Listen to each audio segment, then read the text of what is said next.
and welcome to my channel, Haley Marie Vintage. Today is my annual, Pride dress video. I do this once a year where I just talk a little bit about my identity and pride and what it's like to be queer in America, which is not a vibe currently.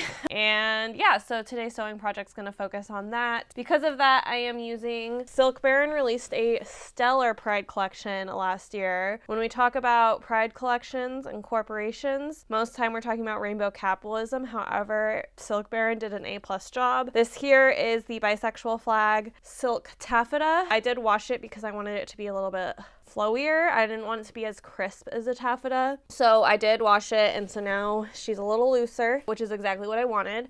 But I ordered this last year from their collection. I have 5 yards of this guy. The reason we're going with the bisexual flag today is I technically am bi or pan or whatever you want to call it. I am attracted to all genders, including cis men, although that is definitely against my will, proving sexuality is not a choice, because if I could choose, I would not be attracted to cis men in any way, shape, or form. So yes, I am technically bi, although I do not date cis men. That is why we're using bisexual colors, is I am this.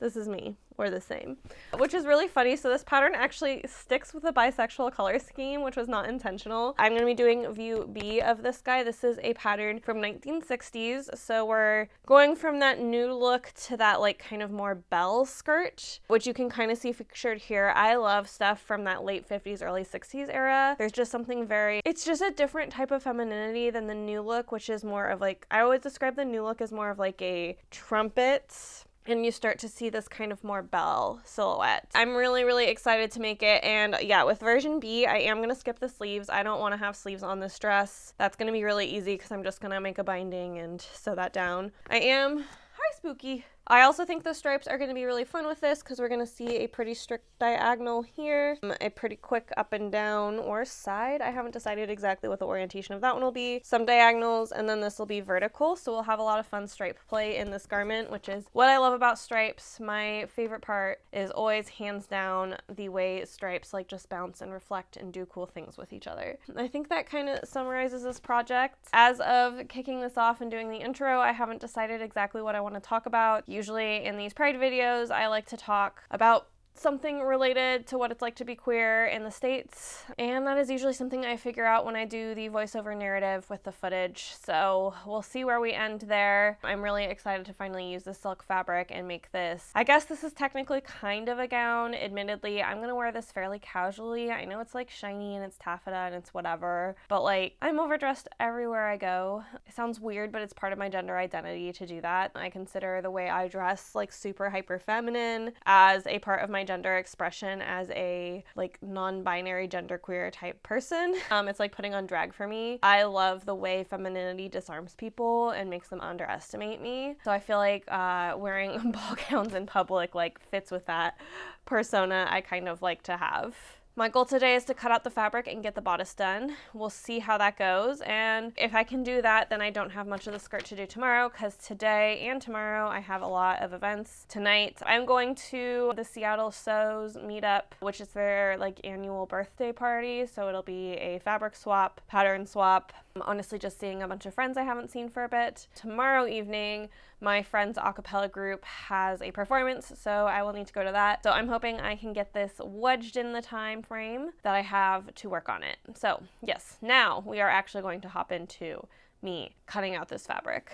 Alright, I don't always do this, but before we start cutting, because of the stripes and the amount listed on the package of how many yardage I need, I wanted to real quick prove that I had enough fabric to complete this project by laying out all my pieces kind of roughly to double check that I have enough fabric, and once I did that, we are thumbs up, good to go on cutting out this fabric. I definitely have more than enough. And I will now begin cutting out my fabric. There is not anything super important to note here, other than I was just trying to be very intentional about my stripes placement and stuff like that. And I did add an extra 5/8 seam allowance on each side of the bodice to be able to make it about 3 inches larger, which is about what I need to make this, I believe, size 12 pattern my current size. So that is what I'm doing here. For me, my rule is if it's 3 inches or under that I have to increase the pattern. I will just do it on the side seams and maybe add a smidge on the zipper, which I believe I did here as well. But otherwise, I won't need any other adjustments unless we're talking about sleeves or rears or anything like that. So that is just, I guess, my general motto on things these days. But I'm gonna go into my first, what I'm calling like mini rant of the video. So usually when I do my pride videos, I talk about things about pride that resonate with me or important to me, things like that. And I have 4 areas of discussion I want today. So the first one right now is, a lot of times when I post these videos, I will get a few comments, not a majority. It's not like I'm not blaming anyone, but I'll get a lot of comments about like, why do you need to talk about the fact that you're queer? Why does what happened to your bedroom in your bedroom relevant to me, and blah blah blah. And like, first of all, like, I find the bedroom comment incredibly offensive, because if you don't consider hearing your friend has a husband knowing what goes on in their bedroom, the fact that I'm talking about like dating women or being queer should also make you feel like I'm talking about what's going on in my bedroom. So that's kind of like my first note there. But also, like, I did not choose to politicize my identity. I just am who I am. I was born gay. I had no choice in the matter, and trust me, I prayed so hard in my childhood to be straight. I wanted to be straight so bad that if I could truly change my sexuality, I would have. And like, I didn't choose my sexuality to be tied to politics in any way, shape, or form. It is not on me that marriage wasn't even a dream I got to have for my whole childhood. And marriage isn't even something I'd want if marriage didn't come with a ton of legal protections and rights. So I feel like a lot of people who are straight don't think about the privilege and protection you get with marriage. You get tax breaks, but also you're able to be on each other's health insurance. There's also a lot of protections around like being able to go to see your spouse in the hospital and being able to make decisions for your spouse's health, or decisions if your spouse dies, like the inheriting laws, like all those things. Those are encapsulated in marriage. If those things did not exist as a part of marriage legal protections, I actually would not be interested in marriage as a thing. But I want the protections that straight people get from marriage, and that is why I think gay marriage is so important. If you really want marriage to not be a political thing and you don't want queer people to be able to get married, then we need to completely take out all of the legal and tax and financial implications of marriage, because marriage is a political and legal entity, at least here in the States. And like, we didn't make that choice, and I never chose for my sexuality to be a running platform that people use to scapegoat us. I didn't choose for my sexual identity to be discriminated against by all institutions. Like, I made none of those choices. I did not choose for my identity to be political. So when people kind of want queer people to not talk about their identities as if they're political, I find it incredibly frustrating, because we are not the people who politicized our identities. I didn't choose to make my identity political, but we inherently live in a system and a society that politicized my identity. So as a result, I have no choice but to be political. And I think people who don't hold marginalized identities could do a lot of reflecting around why they're allowed to and able to ignore politics in a way that, like, I just can't. I will lose my rights if I ignore what's going on. Anyway, I do want to call out while cutting that I am adding a seam down the back so I can have a back zip. This is my usual deal, but I do want to note that I am doing it for this pattern. Alright, I'm first starting, as always, by putting in my darts. I'm marking these with chalk instead of the blue marker I usually use because of the silk. Even though I pre-washed this silk and it should be fine with water, I still generally work under the policy of as little water as possible around silk, which means I don't want to use marking that I'm going to have to wash out with water. And after getting those darts in the front under bodice, I am then going to actually stitch that down. So we're going down the neckline, around the corner, back up.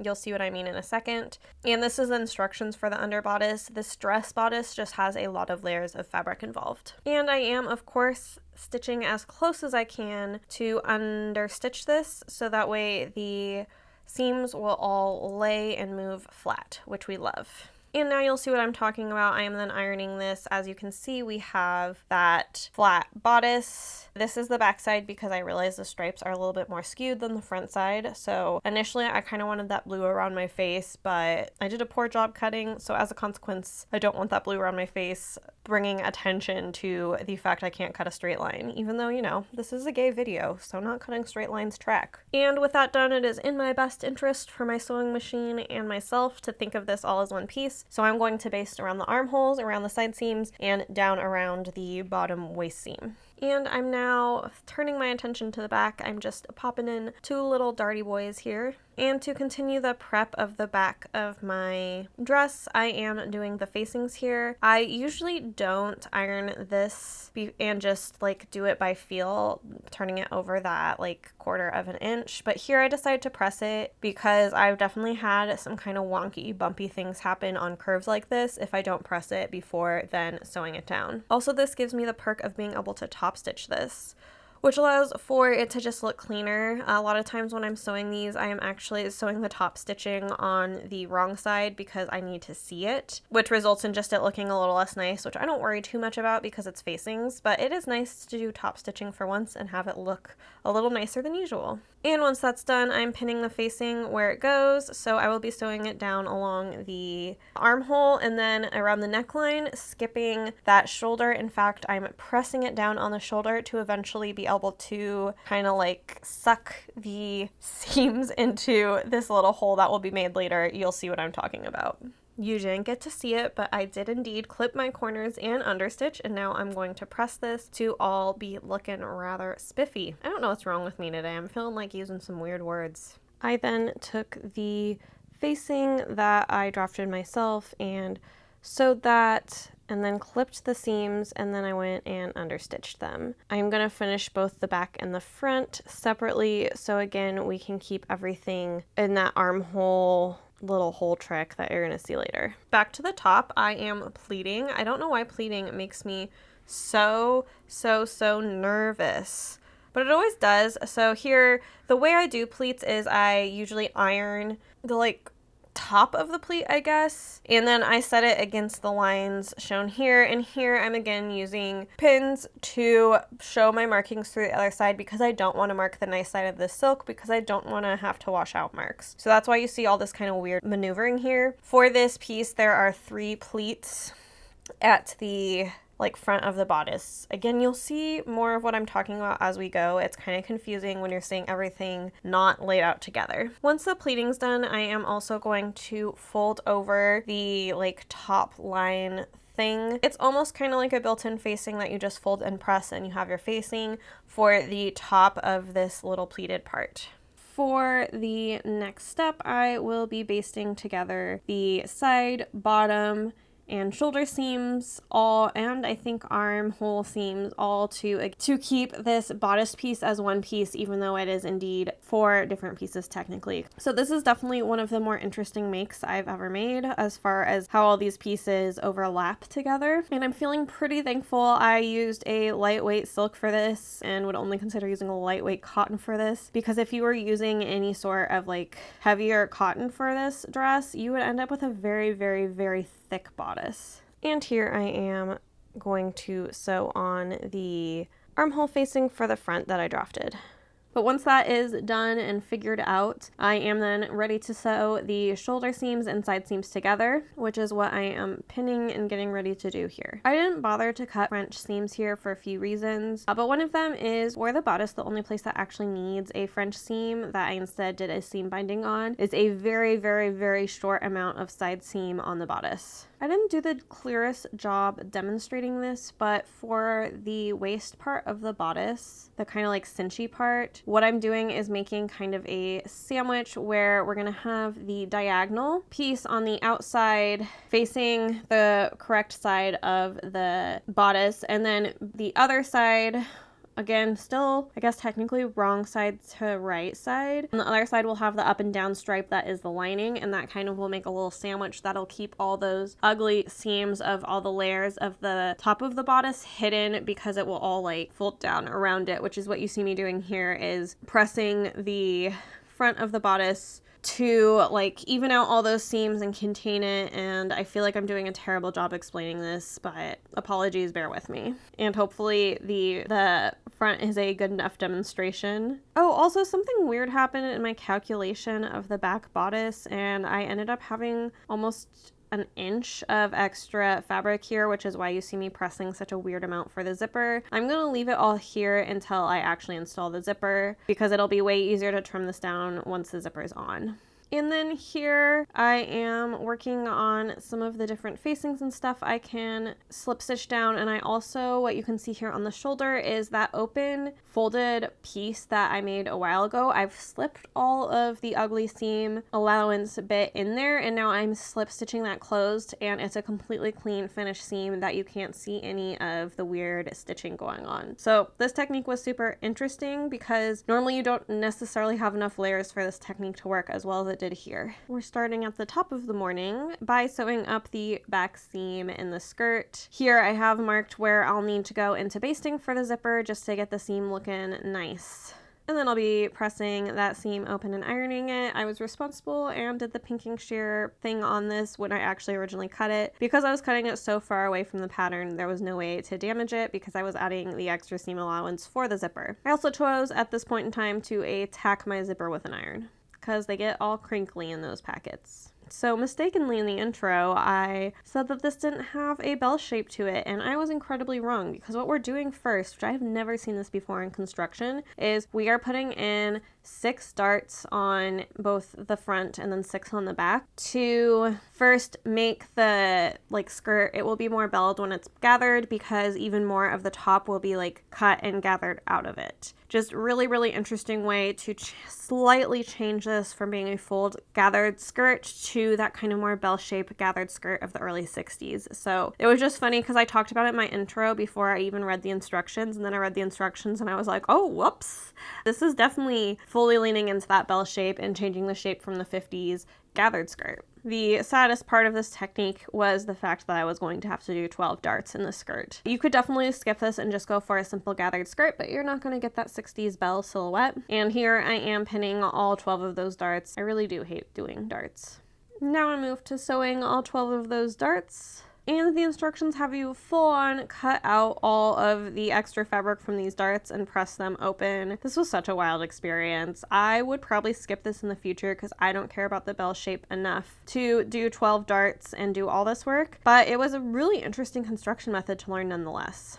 With the front and the back done and me getting ready to put them together, it was at this point in time that I realized I forgot to cut pockets. And a lot of times when working with silk, I would actually cut the pockets out of a different, more sturdy material. But since this is technically a silk taffeta, it does feel thick enough to have pockets. Ultimately, if I'm putting stuff in pockets, it is at most my bus pass, a very small wallet, my keys, and my phone. So they shouldn't be too heavy to blow out a pocket like this. And I'm then transferring the cuts I need for the pocket, the notches, to know exactly where it should be placed in all the skirt places. It's also extra confusing here because there's a lot of extra fringe because I use the selvage edge when I cut these, because the selvage edge is going to give me the most seam protection possible for a silk skirt.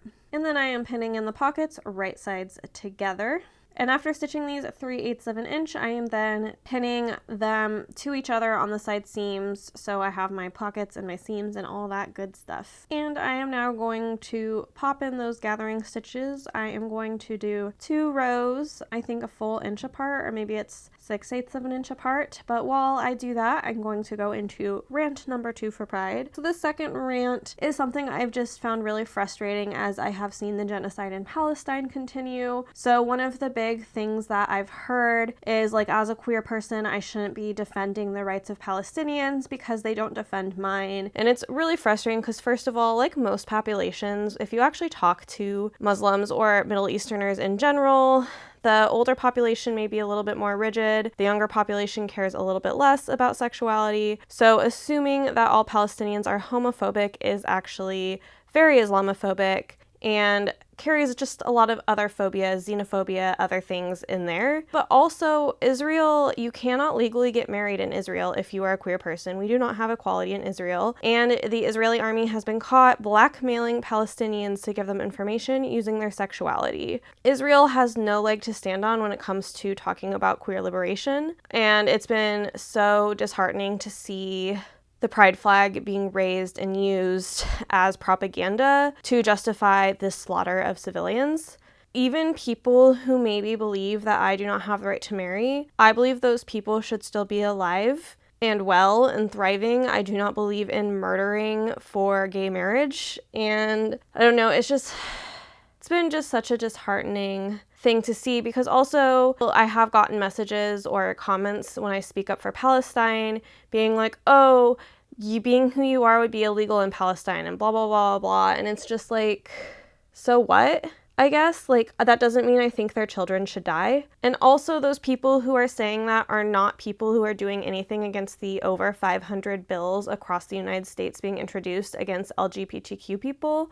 Like, these people do not care about us. They're just using this propaganda and weaponizing it to justify the murder of civilians. Watching the pride flag used as a weapon against these innocent people, it makes me feel absolutely sick to my stomach. Seeing this happen, my rights cannot come at the cost of anybody's oppression and genocide. That is not how liberation works. We all have to be liberated for any of us to be liberated. And I know I'm likely to get demonetized and a lot of pushback in the comments for this, because I've gotten it as I've been speaking out on Instagram for months and months. And I just want to say, if you are going to try to justify the murder of children in my comments, I am going to block you. There is no if and or buts about it. If you really truly believe children deserve to die, don't watch my content. Get out.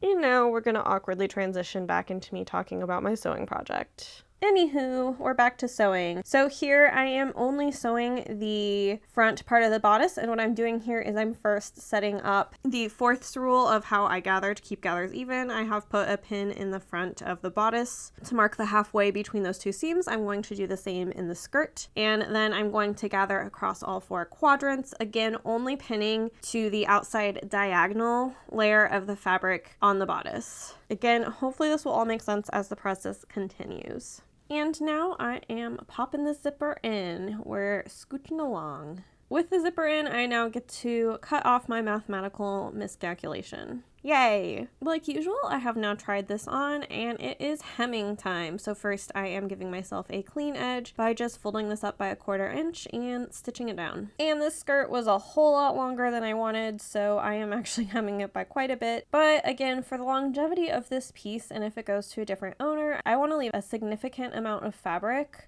to let down the hem if needed, because I understand that at, I guess, kind of 5'3", 5'2 3/4, I am not as tall as some people who do wear dresses. And as I start to hem this, and I will also be doing the hook and eye, adding in my label, doing all sorts of different hand sewing, finishing up before the reveal. I want to get in one last rant before the reveal. I'm going to have another rant there after the reveal. Something I've been thinking a lot about, because this was a huge flaw I had in the beginning of my journey as a queer person, is around respectability politics. It was really interesting because in the past I've always thought of respectability politics as being kind of more unique to people who are racially marginalized. And I hadn't really thought about what it looked like for queer people until I was listening to one of my favorite podcasts, A Bit Fruity, who did a whole episode about respectability politics and queer communities, which is something that is hugely there, and I just hadn't thought about it from a respectability politics lens. Basically, it's the idea that marginalized groups hurt themselves by not conforming to the status quo of society, and often in the queer community and outside of the queer community, there's a lot of judgment on what people see as being so socially outside of the norm. So we're talking about non-binary, we're talking about people who use pronouns like zer, or other things like that, where there's just a lot of people who feel a lot more uncomfortable about people like that, as opposed to the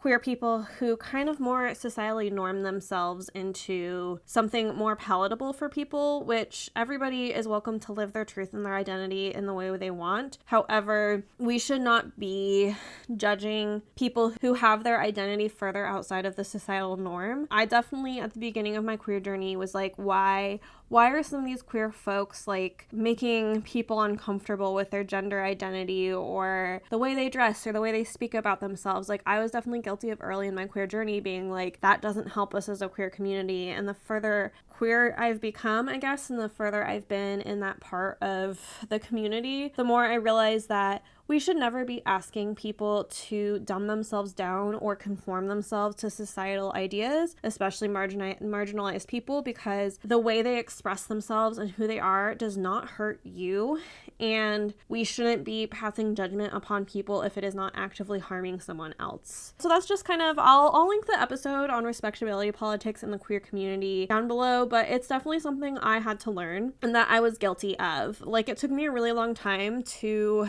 accept my own non-cisness because I was so concerned about respectability politics, and I think it's just a common trap a lot of queer people and straight people can fall into, and I think it's really interesting to think about respectability politics and how they apply to the queer community. End of this last little rant or info dump or whatever you want to call it, and we are going to pop into the reveal. I hope you enjoy looking at this beautiful dress.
Alright, you have seen the reveal. I hope you enjoyed this dress and the making of this dress. I think I lied when I said I had one more rant left. I actually have two. Apologies / kinda not. Did want to real quick address why often when I refer to myself as a lesbian instead of bisexual, because I think it's really important to talk about why I do it, because bi erasure is a huge problem. So the reason I personally usually identify myself as a lesbian is because there's this stigma, feeling, vibe, whatever you want to call it in the straight community, that when you say you're bi, it's just a phase. You prefer men but will occasionally swing for a woman, and actually conversely, if you're a man who's bi, you still prefer men. There's just this societal default that if there's different attractions, no matter what, the attraction to men is the highest. And the reason I choose to identify as a lesbian when I'm out in public and in just most common spaces is because a lot of times when I say I'm bi, men think that I still mean them. And I'm like,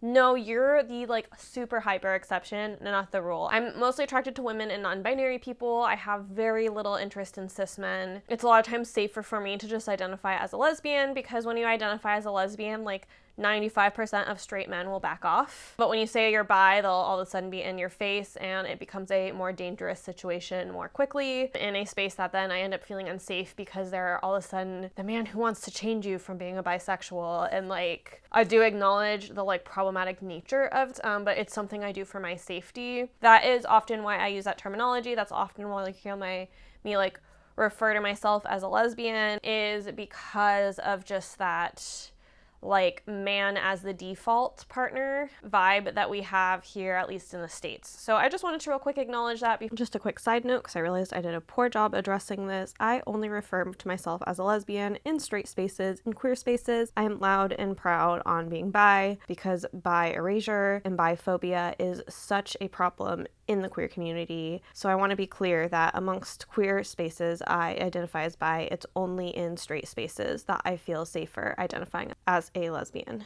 Before hopping right into the cast breakdown, where you will be privy to yet another rant. Actually, I think we'll get a couple in this time, but we're gonna hop into the numbers right now. So Fabric wise, this is really expensive. This was silk taffeta, so that runs you, I think, 25 to 35 a yard. I think this was closer to 30 because of the stripes. So I spent $175 on this fabric, which is a very large number. I acknowledge that. Next up for notions. Notions are pretty cheap here because I just needed a zipper, my tag, a thread, and a hook and eye. We didn't have anything too special happening here, so it was only $4.53 for notions. And then the pattern here was pretty expensive. This is a pretty specialized vintage pattern, so that was $40.18. So that brings the supply cost to $219.71. I should have looked more into this, but for a silk dress with 5 yards of fabric, that's actually a pretty fantastic price, and you would not be able to find anything similar to that retail. You might be able to find silk dresses, but they're often going to be silk dresses that would maybe take 2 to 3 yards tops. Overall, like, I'm happy with the amount of money I spent on supplies for this dress. This is definitely something I wouldn't be able to pick up retail for that price and this quality. As far as my labor hours, I spent 11 hours on this dress. Pretty average, I feel like, maybe a little bit above average. I feel like a dress I can get through pretty fast stays around 8 and 9. So the like extra layering and detailing in the front did make this a little bit more complicated and take a little longer. Plus, cutting on stripes, anytime I cut on stripes, it takes not double the time, but probably like 1.5 of the time. So I'm pretty happy with the amount of time this took. And as always, we're going to talk about a living wage here. Even though that's not the main focus of this video, it's still something I want to address. Here in Seattle, the living wage is $35.39. So that brings us to a labor total of $389.29, which means for me to sell this, no profit, no anything, just paying a living wage for my labor and covering my supplies, I would need to sell it at $609, which honestly for a silk dress, again, that uses 5 yards is probably not a terrible price. To be fair, I am not usually in the market for silk outside of a thrift store.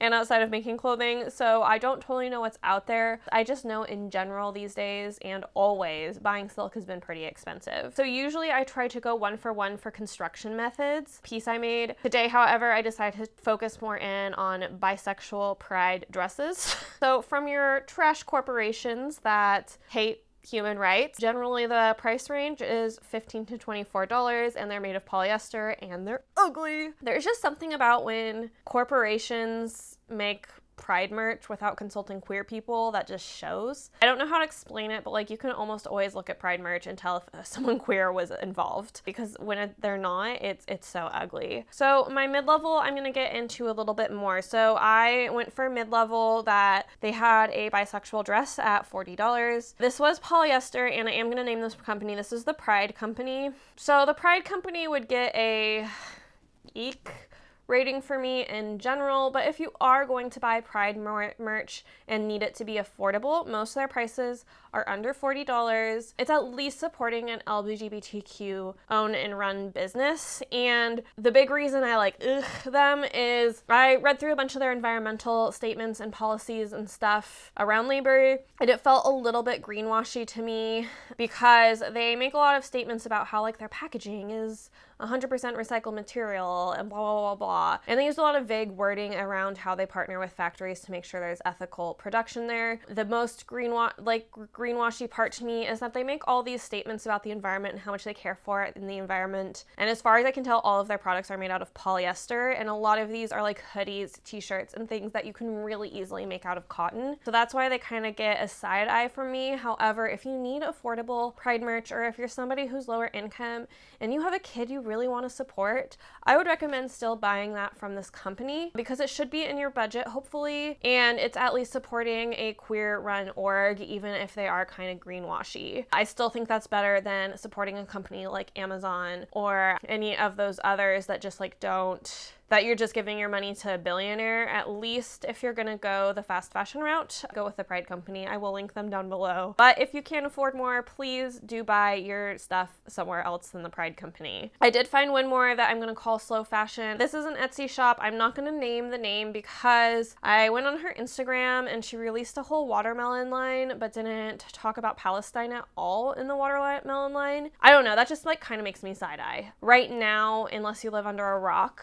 you know what watermelon means, and to release a collection and not talk about Palestine just has me kind of side-eyeing. However, she does make all of her pride stuff out of cotton. If you search Etsy, you'll find her, and her price for a really, really beautiful pride bisexual cotton dress is $135. So again, at $219 of supply costs, I'm pretty happy with the price of my silk dress. So that is it as far as my cost breakdown analysis. I'm just gonna put in one more random rant. Here we are intersectional. So while I was using, I'll link them down below too, I believe it's Jewish Voice for Peace org. They have a nice like letter writing campaign that you can use to easily send emails to your senators and House representatives. Representative? Is that what you call them? They have a form that you can fill out to easily do that. However, for most of these orgs to be allowed to do that, the rep is allowed to like require certain things, kind of on that intersexuality of actually like class advocation and gender queer issues. When I went to fill out that form, I was required to put in a prefix,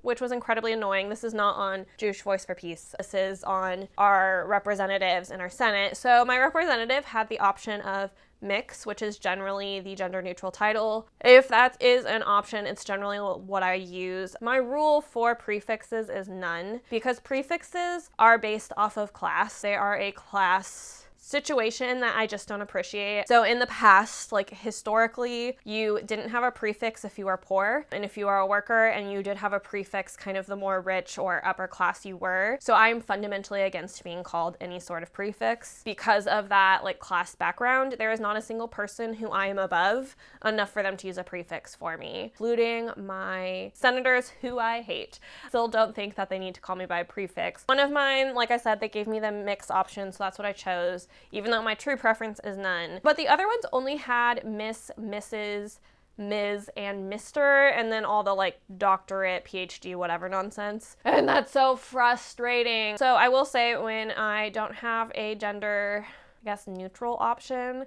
I do go with Mr. Also, like, really don't like the gendered bent to prefixes. All of the different forms of Miss, Mrs., Ms., they all indicate a marriage status, and I don't think what I'm called should in any way, shape, or form be based on my marriage status. In general, I don't like talk a ton about my gender here. I don't actually identify as cis. I am firmly in the non-binary camp. I use she, they. I've never felt like a woman, and I don't know how to explain that further. In the instance of writing a political letter, I actually think Mr. gives me more weight, unfortunately, because of the society we live in. Even though, again, I'm fully against prefixes. Just a little mini rant about class consciousness. I wanted to talk about the history of prefixes, and also, if you do feel so called, please, please, please write your senators, call your senators, your House of Representatives, your local. I am regularly in contact with all of my politicians for a lot of different things. They are supposed to be there to serve you, the constituent, so never feel like you can't say what you need to say, and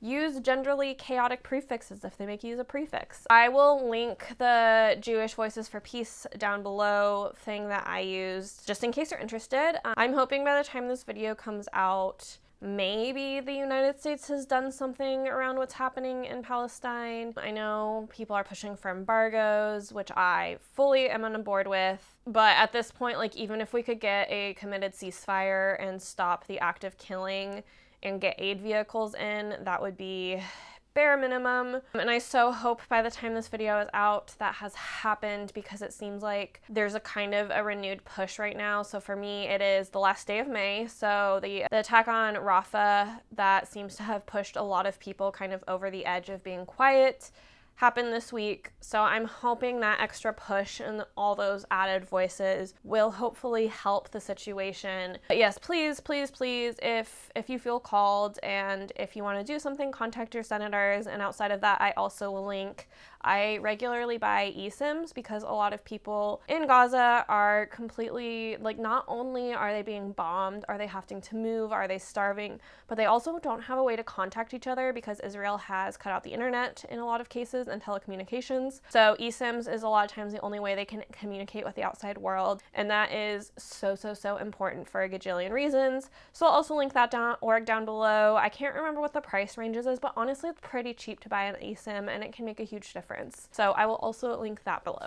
But yeah, I don't know. I just like so hope 2 weeks from now, which is when this video will go live, that something has changed, even though I don't know that I believe our president is capable of being a human and taking action. So I don't want to leave us on a hopeless note, so I guess awkwardly, and I don't know how to transition now into talking about a dress, so we're just gonna do it. Don't fall, phone. I need you to stay plugged in.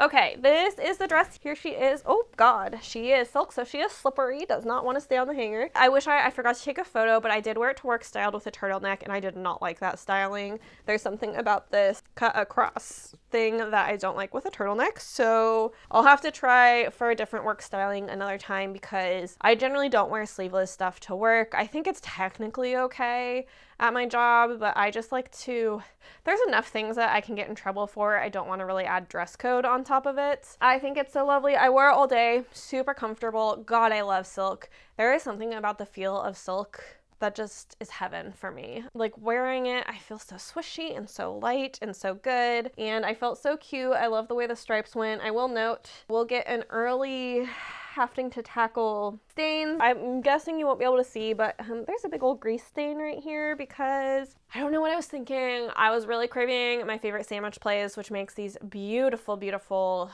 juicy, greasy sandwiches, and I ate it while wearing this dress like a total goober. So now I'm gonna have to soak out some stains, but that is also why I pre-wash silk, even though generally people will fight me about it. Now that it's been pre-washed, sometimes you can get away with spot treating, because when you haven't washed silk at all, a lot of times water will stain it. But once you've fully immersed it, that issue goes away. So I'll first try a spot clean, and then if I can't do that, I'll do a whole hand wash to get the grease out.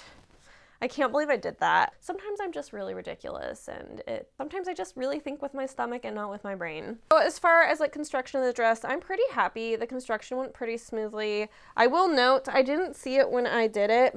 There's the tiniest crease right here in the front of this dress along the waist, and I'm kind of hyper fixated on it. Fixing it is going to take an hour minimum because of how deep in the layers it is. So I'm going to take a breath, put this in my closet, and look at it in a few weeks and decide if that's really an hour worth investing or if it's something I can live with. So the back looks okay when you just look at the back, but the side, there's something about the side and the way the stripes hit on the angle that really bothers me. So in the future, I think I'll look a little bit more closely on how that works, but I don't even know how it's even start to get them aligned. I don't know how to fix that because they both connect differently on each side, even in like the angle, because they chevron in. So if you're a genius and you know how to fix or think about this side seam issue within this diagonal stripe here, if you know how to do that, let me know. I think technically probably the easiest solve would be to cut this into two pieces, have it chevron here, chevron in the back. But if there's another way I could do that without making this two pieces, because I really love the diagonal here, let me know. But I think that's all that like